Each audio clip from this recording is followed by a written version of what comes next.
White பட்டாணி பாப்படி chat பண்ண போகிறேன். அதுக்கு ஒயிட் பட்டாணி எடுத்துருக்கேன். அதனால ஊற வச்சுட்டு ஊறினோன்னா வேக வச்சுக்கணும். 5-6 விசில் கொடுத்தேன். பட்டாணி ஊறினோன்னா நல்லா குக்கரில் வச்சு வேக வச்சுக்கோங்க. நல்லா 5-6 விசில் கொடுக்கணும். அது கூட சேர்த்து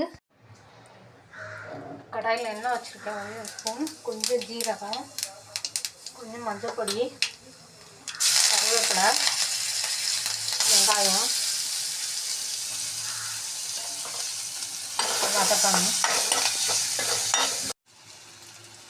பெருங்காயம் கொஞ்சம், தனியா பொடி 1 ஸ்பூன், மிளகாய் பொடி 1 ஸ்பூன்,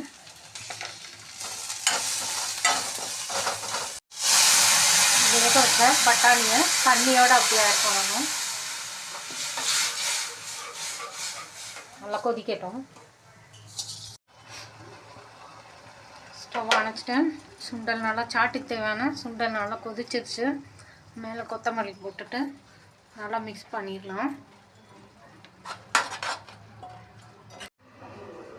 சாட்டுக்கு தேவையான க்ரீன் சட்னி அரைக்கணும். அதுக்கு ஒரு கைப்பிடி கொத்தமல்லி, கொஞ்சம் புதினா, ஒரு பச்சை மிளகாய் எடுத்துருக்கேன். உப்பு போட்டு மிக்சியில் நல்லா நைஸாக அரைச்சிக்கணும். க்ரீன் சட்னி இந்த மாதிரி அரைச்சிக்கோங்க. ரெடி. இப்போ க்ரீன் சட்னி. ஸ்வீட் சட்னிக்கு பேரிச்சம்பழமும் கொஞ்சோண்டு புளியும் எடுத்து வேக வச்சுருக்கேன். அதை மிக்சியில் அரைச்சிக்கலாம். நல்லா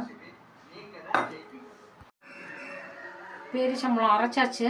அது கூட தேவையான சால்ட்டு, வெல்லம் ஒரு 4 ஸ்பூன் போட்டு நல்லா மிக்ஸ் பண்ணிவிட்டு அடுப்பில் வச்சு நல்லா கொதிக்க வைக்கணும்.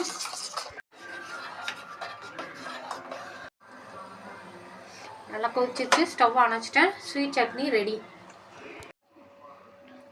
பாப்படி சாட் மிக்ஸ் பண்ணுறேன். பாப்படி போடுறேன் ஃபஸ்ட்டு. இது வந்து கடையில் வாங்கினது தான். அடுத்தது சுண்டல், க்ரீன் சட்னி, ஸ்வீட் சட்னி, பொடியாக கட் பண்ண வெங்காயம். அவ்வளோதான். பாப்படி சாட் ரெடி.